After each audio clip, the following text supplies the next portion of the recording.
Okay, let's just dive right into this explainer because we are going to deconstruct the hidden structural brilliance of Beyond Your Gaze, which is also known by its project code 0327. We're going to look at the deep, unspoken architecture of feelings inside a closed workplace environment.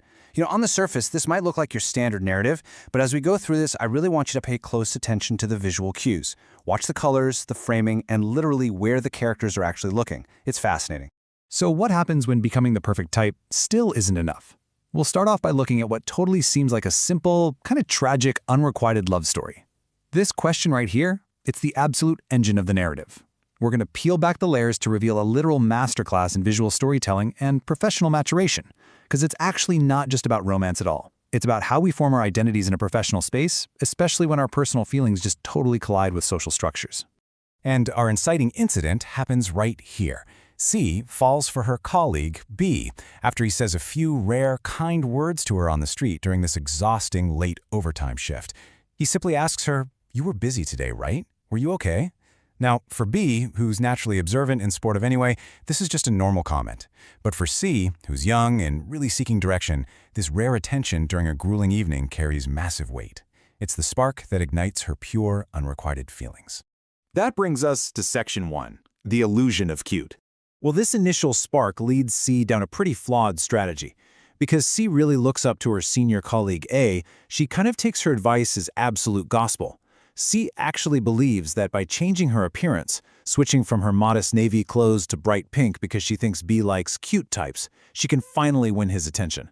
She works so incredibly hard, thinking, if I become cuter, he's definitely going to look at me.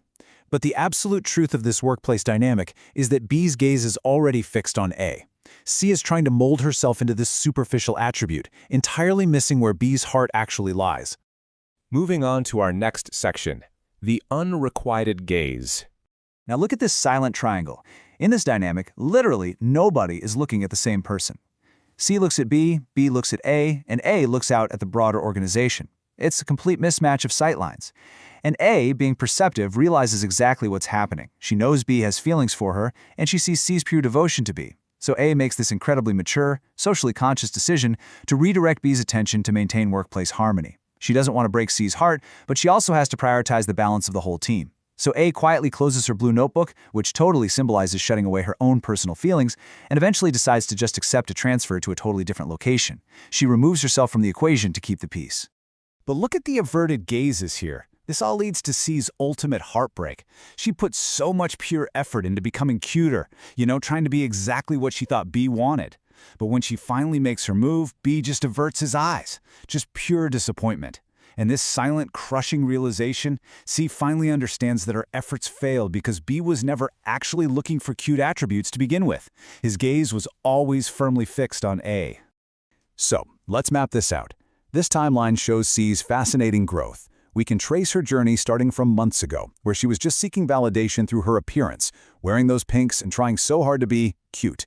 Then we hit the recent past, which is marked by her silent heartbreak and realizing the hard truth. And finally, we arrive at the present. C hasn't been defeated by this. Actually, it's the exact opposite. She's transformed all that unrequited energy into real professional drive. She's grown into an independent project leader, and her wardrobe has even shifted back to these mature, cool colors. She's very much resembling her former mentor, A. Which leads perfectly into our next section, inheriting the leader's role. This builds into what is hands down the most powerful visual sequence of the entire explainer, the inheritance of responsibility. This is not just about moving on from a crush, it's about stepping into a totally new identity within the social structure. Right here, we see A from the past. Notice her back as she looks out the window. She's standing tall, shouldering the unspoken boundaries, the tension, and all the responsibilities of the entire team. She is looking at the horizon of the organization, putting duty right above personal romance.